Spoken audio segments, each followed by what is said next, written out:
Fala galera, chegamos à nossa terceira aula da série de vídeos Técnicas de Resolução para a Prova de Linguagens. Você que não assistiu às duas primeiras aulas sobre tipos de distratores, uma aula fundamental, hein, gente? Fundamental.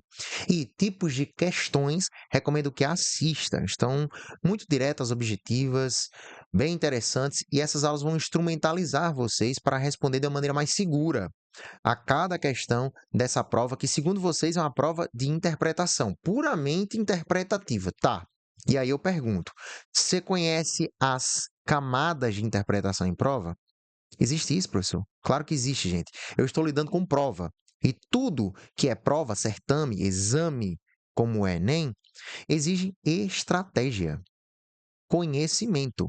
Então não é uma interpretação de maneira abstrata. É uma interpretação de prova. É necessário que vocês conheçam as tipologias de interpretação e é sobre elas que nós vamos nos debruçar agora. Quero que vocês entendam o seguinte: existem camadas de interpretação, tá? A interpretação em prova não é a interpretação do dia a dia, que a gente usa para ler um post no Instagram ou ler um meme do TikTok, né? Um vídeo, enfim. A interpretação de prova é uma interpretação, como eu falei agora há pouco, exige estratégia e técnica, óbvio. Então, imaginemos não, vamos aqui afirmar que existem dois tipos de interpretação em provas, ou de movimentos interpretativos em provas e nas questões. São eles a localização de informações e a inferência de informações. Eu posso interpretar uma questão apenas localizando o gabarito no texto, de maneira explícita, ou a questão vai me pedir um pouco mais. Eu preciso ir para as entrelinhas. Mas vamos ler o que eu coloquei aqui do lado, né? A localização de explícitos. Nessa camada de interpretação, o gabarito mantém relação com informações que se encontram de forma explícita no texto. Ou seja, informações que reiteram o gabarito, que repetem o gabarito no próprio texto. Está colocado de maneira direta, a olho nu, só é decodificar. Como assim, professor? Bom, o comando vai pedir algo e esse algo vai ser encontrado explicitamente, de maneira direta, tá?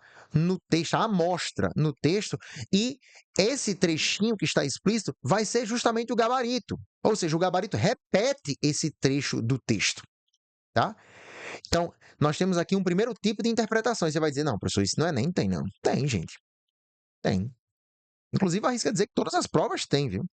Concurso, Enem. Mas muitas vezes a gente não tem nenhum conhecimento disso e não sabe fazer uma leitura analítica. O que seria uma leitura analítica? Seria uma leitura de análise do texto, buscando justamente a localização de informações importantes. Porque justamente essa localização vai poder ser justamente o gabarito, como eu falei agora, tá? Mas aí nós temos um segundo movimento de interpretação, uma segunda camada de interpretação, que é a interpretação por inferência. A inferência, ela requer um pouco mais do que você localizar o explícito. O gabarito não vem a olho nu, de maneira direta no texto. Não. O gabarito ele vai se mostrar nas entrelinhas. Aí você vai dizer, professor, mas na primeira aula você falou sobre tipos de distratores. E você disse que há um distrator de extrapolação. É quando a gente vai além do texto. A inferência não seria ir além do texto? A inferência é ir além do texto, mas sem fugir dos seus limites. Como isso pode acontecer? Vou dar uma dica para vocês, gente. Toda informação textual, ou ela é explícita, como na localização, ou ela é inferida a partir do que está explícito. Olha só, se você chega a uma conclusão de interpretação de um determinado texto, essa conclusão ela tem que ser provada. Se eu leio um texto para você, você diz assim, bom, eu interpreto A, tá? O A não está explícito no texto, mas me mostre qual a passagem do texto que é uma pista para que você chegue a A, o que você concluiu. Que você chegue à sua conclusão. Gente, isso é fundamental. Não se pode, anote isso aí, tá? Não se pode chegar ao implícito sem passar pelo explícito. Quando acontece isso, é extrapolação. Se você inferir alguma informação do texto, mas essa informação não tiver nenhum respaldo em nenhum trecho do texto, você está extrapolando o texto, tá? Vamos então aqui para a inferência de implícitos, ver o que eu anotei aqui do lado. Por sua vez, a inferência diz respeito à identificação de informações implícitas, ocultas. Professor, eu tenho tanto medo de extrapolar, mas olha só o que eu coloco, que se evidenciam a partir de trechos textuais que se encontram explícitos. Nós temos trecho ou trechos que validam aquela interpretação, tá? Validam de maneira clara. Vamos já já ver isso em questões. Então, olha só, para sintetizar, desenhar os tipos de interpretação, nós temos, primeiro, as informações. Gente, toda a resposta do Enem está no texto, principalmente falando das questões interpretativas. Qual é o outro tipo de questão? Volta lá no vídeo de tipos de item que vocês vão ver. Mas principalmente nas questões de interpretação, tá? Mas o Enem é uma prova montada com texto base. O texto base não está ali por enfeite, tá bom, gente? Então, as informações do texto, elas podem ser explícitas ou implícitas, ocultas. Se o comando me pediu algo que está explícito, eu tenho que identificar o gabarito no texto. Por isso que a setinha está aí, identificar gabarito. Só identificar do jeito que está lá escrito, tá? São questões fáceis. E eu chamo esse movimento de localização. Por outro lado, se foi me pedido algo que está oculto, essa é uma questão um pouquinho mais difícil.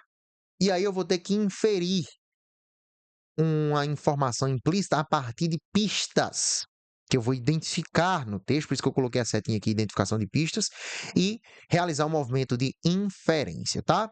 Vamos, portanto, para a questão de número 26. Estou trabalhando aqui só com o Enem PPL 2023, tá, gente? Vamos lá. As práticas corporais realizadas em serviços de saúde mental estimulam o... O que é que essas práticas corporais estimulam? Vou procurar no texto, o que é que elas estimulam, né? Esse verbo, portanto, é fundamental, o verbo do comando, estimular. Pegar o marca-texto, vou marcar estimular. Bom, vamos lá. As práticas corporais representam a possibilidade de promoção da educação, do lazer e da saúde. Está dizendo que estimula a educação, o lazer e a saúde? Não, elas representam, né? Olha o verbinho aqui, primeira linha, representa, tá? Quero que estimula. Promoção da educação, do lazer e da saúde. A identificação das preferências das práticas corporais pode ser um incentivo para a adesão dos usuários aos serviços de saúde mental. Professor, incentivo, ó, estimular, incentivo. Tá, incentivo, né? Vamos ler de novo aqui. A identificação das preferências de práticas corporais, né, saber quem prefere qual prática, pode ser um incentivo para a adesão aos serviços de saúde. Tá, pode ser o gabarito, né? Estimular, incentivar, mas vamos seguir. Desse modo, a interação social por meio delas quem, gente? Das práticas, né? Elas são as práticas corporais. Bom, contribuir é estimular. Contribuir é estimular. Contribui para o quê, gente? Essas práticas para o desenvolvimento da identidade dos usuários. Vou marcar esse trechinho, desenvolvimento da identidade do usuário. Bom, então essas práticas, né, essa interação por meio delas, contribui para o desenvolvimento de identidade dos usuários. Uma vez que essas atividades permeiam as dimensões cognitiva, emocional, por elas permearem a dimensão cognitiva, emocional, social e comportamental, elas ajudam na identidade, elas estimulam a identidade, tá? Nesse contexto, realizar atividades físicas com viés lúdico converte-se numa maneira de cuidado com o corpo, gerando avaliações positivas dos usuários. Ok. Bom, letra A. Estimulam o aprimoramento cognitivo. Aí você vai ver aqui que existe a cognição, né? Palavra cognitivo citada no texto. Aqui, ó. Tá, mas não é o que ela estimula. Eu expliquei agora para vocês na leitura do texto. É porque permeia isso que estimula a identidade. Letra B, a aquisição da linguagem para interação social. Bom, fala sobre a questão da interação social, né? Tá aqui, ó. interação na linha 5. A interação social por meio delas, mas é a interação por meio delas que contribui para o desenvolvimento da identidade. Já aqui está dizendo que, que as práticas corporais estimulam a aquisição da linguagem. Não, é a linguagem delas que estimula outra coisa. Tá? Vamos lá, inserção no mercado de trabalho. Gente, falou em mercado de trabalho aqui? Como assim? Que extrapolação foi essa? Falou em mercado de trabalho? Não lembro, gente. Deixa pequenininho, mas não lembro mercado de trabalho. Tá? Isso aqui é uma extrapolação nos tipos de distratores, né? Não tem mercado de trabalho aí. Fortalecimento da identidade. Pera lá, gente. Pera lá. Olha como é que está aqui no texto. Desenvolvimento da identidade. Olha como é que está aqui, gente. Fortalecimento da identidade. Gente, é ipsis literis. Né? Praticamente reiteração do que está no texto. Mas é isso que ela estimula? É. A interação por meio delas contribui para o fortalecimento, desenvolvimento da identidade. Está no texto, gente. Ou seja, é uma questão de localização. Tá aqui no texto. No texto, tá? Expansão da expressão corporal. Tá, você ter práticas corporais melhora a expansão da expressão corporal. Gente, eu quero que está no texto. No texto. Não tem essa questão da expansão da expressão, tá? Não tem. Então, letra D é o gabarito. A única que poderia confundir aqui, que também está no texto, era essa questão da aquisição da linguagem, mas não fala da aquisição. A aquisição não tem no texto. Está falando já da interação por meio dessa linguagem, mas não fala da aquisição. Está lá no texto, contribui para o desenvolvimento da identidade. Tá? Bom, vamos para a próxima. Aqui o texto um pouquinho maior. Embora reconheça o impacto social da TV, da televisão, e seu importante papel da sociabilização ao longo do tempo, o texto defende que essa tecnologia passa por mudanças. Ou seja, esse embora, gente, no começo está marcando uma contradição, né? Ele reconhece, portanto, no texto que a televisão foi importante, mas o texto defende que essa tecnologia passa por mudanças. O que é que esse texto traz de contradição? O que é que ele aponta de algo ruim para a TV? Né? Por mudanças que contribuam para. Contribuir para o quê? Vamos lá. No tempo em que assistíamos televisão no meio da praça, o que eu vou contar nessas próximas linhas não fará sentido para os leitores mais jovens, mas houve um tempo em que assistíamos televisão no meio da praça. Nessa fase, desculpe, a propriedade de aparelhos ainda era restrita às camadas mais abastadas, o pessoal mais rico, né? Então, todo mundo se aglomerava nas praças para assistir a única televisão ali disponível para todos. Seja no meio de uma praça pública, seja na sala de casa, a televisão cumpria um importante papel de sociabilização, mesmo que de forma mitigada, né? Mesmo de forma um pouquinho ali ao lento, né? Então, olha, o nosso comando estava dizendo isso, ele reconhece o impacto social da televisão, né? Mas tem um probleminha, vamos ver que problema é esse. Isso porque, ao contrário do que acontecia na antiguidade, as praças não eram, como ainda não são, espaço de convivência pública ativa. No máximo, lugar para gastar tempo ou bater papo. Naqueles tempos, os aparelhos de TV nas praças reverteram um pouco dessa lógica. Ao que parece, está se inaugurando no Brasil um novo tempo do campo de pesquisa sobre a televisão e sua inserção sociocultural nas camadas populares. Essas pesquisas não podem e não devem ignorar, especialmente, a intensa concentração desses veículos nas mãos de poucas famílias e grupos econômicos. Parece que ele começou uma crítica agora aqui, né? Ele fez um elogio ali à televisão, que conseguiu, mesmo que de maneira mitigada, a sociabilização, e agora está começando uma crítica sobre a concentração desses veículos. Vou marcar aqui, ó. Vou marcar textozinho. Bom, a concentração desses veículos televisivos, né, nas mãos de poucas famílias e grupos econômicos. Sobre o risco da televisão continuar centrado no modelo antidemocrático. Ele fala que a televisão é um tanto antidemocrático, antimediador, intransitivo, tendo como consequência direta a limitação crescente da população nas instâncias públicas de decisão. Vou marcar essa parte aqui, ó. Se a televisão se concentra, né, como um meio de comunicação para poucas famílias, quer dizer, pertencente a poucas famílias, né? São poucas famílias que detêm ali os meios de comunicação do Brasil principais, enfim, os que vocês já conhecem. Então nós temos, portanto, um problema. Qual é o problema? Ele vai apontar, eu vou marcar de roxo, gente, esse problema, ó. pegar o roxinho aqui. Qual é a consequência? Olha a consequência direta da limitação. É a limitação crescente da participação da população nas instâncias públicas de decisão. Meu Deus, que negócio feio é esse? Vou tirar esse roxo aqui, porque o roxo vai praticamente cobrir, né, o que seria ali o gabarito, vocês vão ver daqui a pouco. Deixa eu marcar aqui de amarelo. A consequência direta é a limitação crescente da participação da população nas instâncias públicas de decisão. Tá. A televisão é uma concessionária de serviço público. Então, se o povo não tem acesso a esse meio de comunicação, o povo não tem participação nas instâncias públicas, concordam? Só que agora com o agravando da falsa sensação de que a comunicação se tornou mais democrática com a internet. Gente, ele está negando a democracia por meio da televisão e também da internet, né, agora. Que a televisão permaneça por muitos e muitos anos, mas que o seu atual modelo tenha seus dias contados. Quem sabe com isso um dia voltemos para o meio da praça, mas não para assistir TV, mas para fazermos valer uma cultura de participação política realmente ativa. Gente, ele fala muito de participação e democracia em dois momentos. Dois momentos, tá? Vamos ver aqui o que nós temos. Essa é a crítica dele. Vamos ver o que nós temos de alternativas. A. Ampliar o acesso a aparelhos de TV para toda a população. Ele não fala sobre isso no texto, não. Sobre ampliação, né? Todo mundo tem uma TV. Ele fala sobre participação nos meios comunicativos, não só de aparecer na televisão, gente, mas de ter o poder sobre os canais de televisão. É isso que ele fala, né? Participação popular nas instâncias públicas, que a TV é uma concessionária. Então, participação das pessoas. Que não é para ser poucas famílias, ele fala no texto isso, né? B, transformar a praça pública em um lugar de convivência social. Bom, ele fala da praça, gente, mas ele não está fazendo uma crítica, né? O texto defende que essa tecnologia passe por mudança, que contribua para a praça ser um lugar de convivência. O foco dele não é a praça, é a participação. Vocês viram? Divulgar os resultados de pesquisa sobre a sua inserção social. Divulgar o resultado de pesquisa?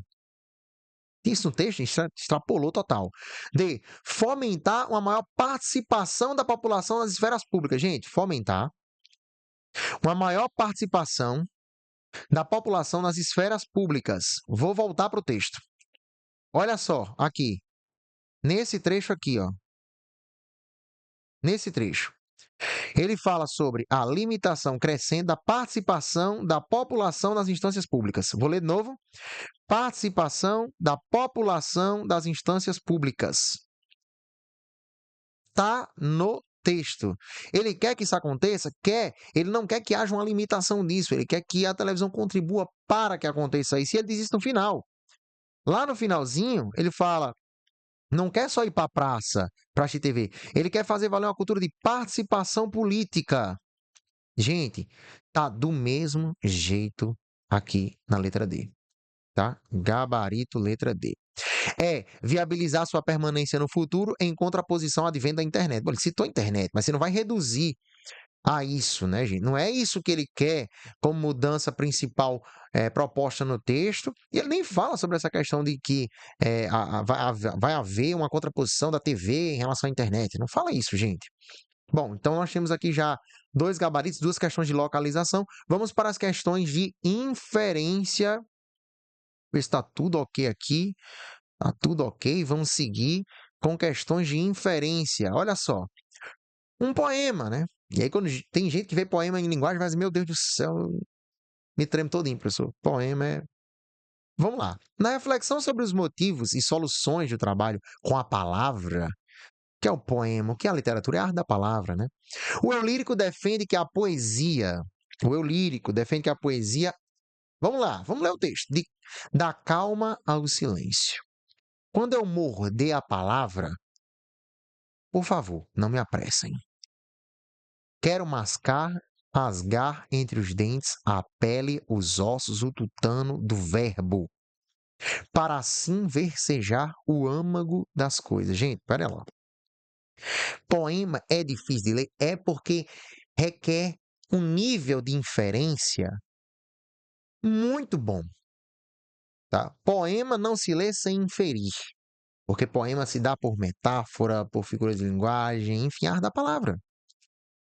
E olha como metalinguisticamente ele traz esse poema aí. Ó. Quando eu morder a palavra, por favor, não me apressem. Vou marcar isso aqui. Não me apressem. Quero mascar, rasgar entre os dentes a pele, os ossos tutano do verbo, gente. Ele quer aproveitar esse verbo. Não apressem o eu lírico, tá? Quando meus pés abrandarem na marcha, por favor, não me forcem, né? Na marcha, no andar, quando ele abrandar, diminuir os passos, não força, não empurra não, gente. Deixa ele, né? Deixa ele. Não me forcem. Caminhar para quê? Deixe-me quedar, deixe-me quieta, na aparência, na aparente inércia. Inércia, deixa ela lá, deixe-me. Nem todo viandante anda estradas. Há mundos submersos que só o silêncio da poesia penetra. Tá, vamos lá. O eu lírico defende que a poesia reflete as limitações inerentes à sua matéria-prima. Ele fala de limitações. Não tem isso de limitações. Ele fala da matéria-prima que é o verbo, tá? Limitações? Não, né? Vamos riscar isso aqui. B, extrapolação, né? B, é um produto relacionado ao sentimento de angústia. Ele fala de angústia? Não. Professor, mas eu posso inferir. Onde? Me mostre aí onde você pode retirar a questão da angústia. Lembra da inferência? Tem que ter respaldo no texto? Me encontra um respaldo, é uma prova para marcar a sua inferência. Eu não vi nenhuma. Sobre angústia, não vi nenhuma.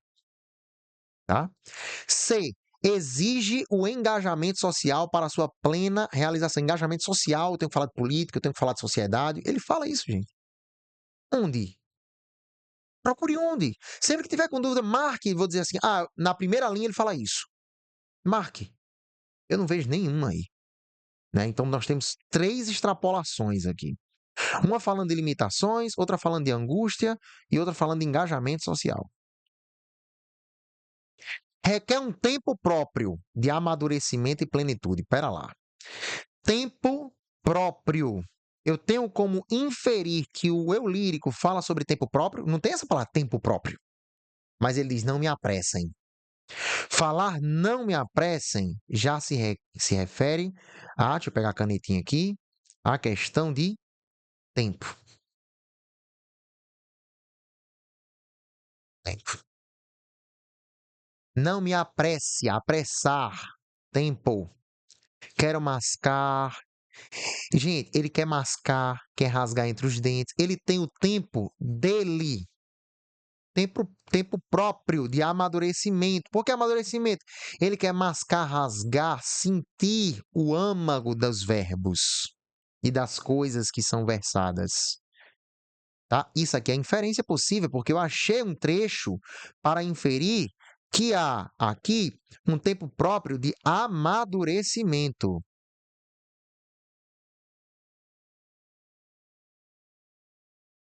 Tá? Amadurecimento. Bom, e plenitude. Letra E. Deve desvincular-se de questões de inspiração metafísica. Gente, metafísica? Onde é que fala isso, gente? Metafísica? Que é coisa mais física que sentir os ossos, o tutano. Então, veja que há aí uma inferência, eu trouxe esse amadurecimento ali, forçando um pouco no texto, mas eu tenho um respaldo no texto. Olha só, quando meus pés abrandarem na marcha, por favor, não me forcem, deixa eu no meu tempo, pô. Outro respaldo aqui, deixa no meu tempo. Letra D, gabarito. Vamos para a última questão, também de poema, também de competência 5, que traz metáfora. Né? O eu lírico quer metaforizar o quê? Vamos lá. Nesse soneto, a imagem e o comportamento do pássaro, olha, imagem, pessoal, vamos imaginar essa imagem e esse comportamento são utilizados para metaforizar o quê? Vamos nós? O corrupião, pássaro, né? Escaveirado corrupião idiota. Olha a atmosfera livre, o amplo éter belo, e a alga criptógama, e a úsnea e o cogumelo, que do fundo do chão todo ano brota. Professor, é porque é tanta palavra difícil, gente. Eu sei, não precisa entender tudo, não tem que saber o que é úsnea. Úsnea, eu confesso a você, úsnea, eu nunca vi essa palavra, gente, úsnea. Mas vamos lá, né? Criptógma. Meu Deus. Mas o que é que você entendeu dessa parte aqui? Né? Nós temos aqui um quarteto, e nesse quarteto é falado sobre um pássaro que ele chama de idiota, fala da liberdade, olha a atmosfera livre, né? E fala sobre outras coisas aí aparentemente bonitas, né? Pelo contexto. Vamos lá. Mas, contradição, gente. A ânsia de alto voar, de a antiga rota, voar não tens mais. Ou seja, a ânsia de voar não tem mais. Não tem mais. Aqui é mostrado uma espécie de resignação. Ó, a ânsia de voar não tem mais. O que é resignar? É aceitar. Aceitar a inércia. Não, tudo bem aqui onde eu tô de boas. Tô de boas aqui, tá? Então há uma resignação aqui, né? E pois preto e amarelo, põe-te a assobiar, bruto, sem cerebelo. A gargalhada da última derrota. Você aceitou isso aí, né? Tá sem cérebro para pensar o que seria a liberdade, que é muito mais do que tá aí. A gaiola é prisão, né? Aboliu tua vontade. Então a prisão em que ele está não permite que ele veja as coisas belas. Tá entendendo aí? As coisas belas do dia, da vida. E ele vai se revoltar contra isso? Até então não, né? Ele põe-te, vou voltar aqui, a assobiar. Bruto, sem cérebro, sem pensar. Ele tá assobiando, tá nem aí. Se acostumou, resignou. Se resignar e se acostumar. Continua a comer teu milho, alpiste. Foi este mundo que me fez tão triste. Foi a gaiola que te pôs assim. Então, olha só, gente. Nós temos aqui a gaiola sendo responsável por isso, mas vamos ver aqui. Ele metaforiza o quê? Ah, sofrimento provocado pela solidão. Ah, a solidão, a gaiola me lembra uma solidão de um pássaro. E quando a gente tem dois pássaros numa gaiola? Não seria solidão mais? A solidão não é colocada em questão no texto. Professor, mas na minha cabeça, gaiola lembra logo solidão. Na sua cabeça, no texto não tem isso, não fala de solidão. E a gaiola pode ter 4 pássaros e ser gigante. Não é sobre solidão, é sobre perda de liberdade. Não é sobre o que você pensa. O que te traz em mente uma gaiola. Não é você, gente, é o texto. Não tem solidão. Me aponta a solidão aí no texto. B. Instinto de revolta perante as injustiças. Que revolta? A pessoa está resignada? Não tem revolta aí, não. C. Contraste entre natureza e civilização. Hã? Natureza? Não, porque ele fala, professor, no primeiro, ó, cogumelo, né? Eu sei que cogumelo ali é natureza. Amplo éter, natureza. E civilização, cadê? Não vi. E o contraste, cadê? Não vi, tá? Risca. Declínio relacionado ao envelhecimento. Essa daqui é boa, hein, gente? Onde é que tem falando sobre envelhecimento aqui, gente? No texto. Olha a letra E. Gesto de resignação ante as privações. Vou puxar aqui, ó. A resignação pode ser observada aqui, ponte a assobiar, né? Pode ser observada aqui, pode ser observada aqui, a ânsia de voar não tem mais, resignou-se. E a privação é a gaiola. Aboliu tua vontade.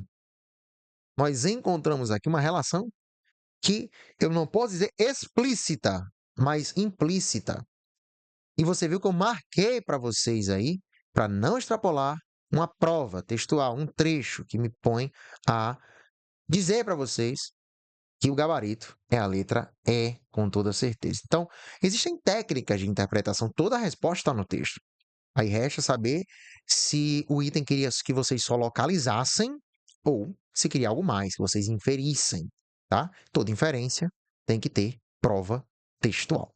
Valeu, gente? Então, essa seria a nossa aula sobre tipos de interpretação. Espero que vocês tenham gostado dessa aula e até a próxima. Fui!